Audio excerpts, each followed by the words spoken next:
Stress happens, and that's not always bad. Starting a new job or getting married can both be happy things, but they can also be really stressful. There's some kinds of stress that just don't seem to go away, though, like the feeling that you're drowning in work but still perpetually worried about making ends meet. If you deal with a lot of stress every day for months or years on end, then stress doesn't just feel awful, it actually causes you physical harm. Psychologists call any event or situation that puts pressure on you or threatens your well-being a stressor, while stress refers to your psychological and physical reactions. Stressors that are one and done, like locking your keys in your car or forgetting your wallet, bring on acute stress. But when stressors are repeated or continuous, that's chronic stress. Things like abusive relationships, living in poverty, and being discriminated against have all been shown to cause chronic stress. And that psychological anguish takes a toll physically. When you experience acute stress, your body activates a system called the hypothalamic pituitary adrenocortical axis, or just HPA axis, because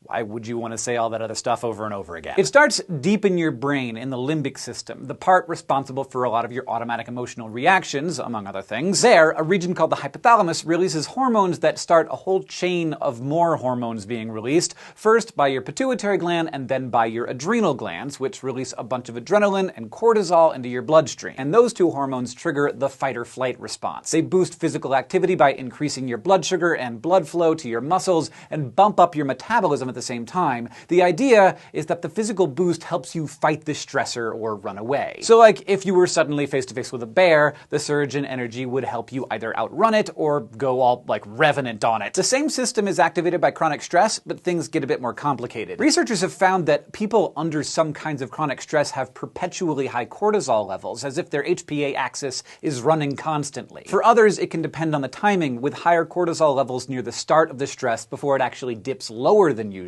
But we do know that while this stress reaction can be helpful at times, having it running all the time is a problem. People under chronic stress are at higher risk for all kinds of ailments like heart disease, autoimmune diseases, and mental disorders like anxiety and depression. That's because in addition to being super unpleasant to be stressed out all the time, the stress response is constantly sapping your energy. The resources used by fight or flight have to come from somewhere, and one of the places they come from is your immune system. On the molecular level, the same cortisol that works to get extra glucose to your muscles also stops your body from making as many infection-fighting white blood cells as it normally would. So stress can tank your ability to fight infections. It's kind of like evolution is telling your body not to worry about fighting off that cold right now because you need to fight the bear.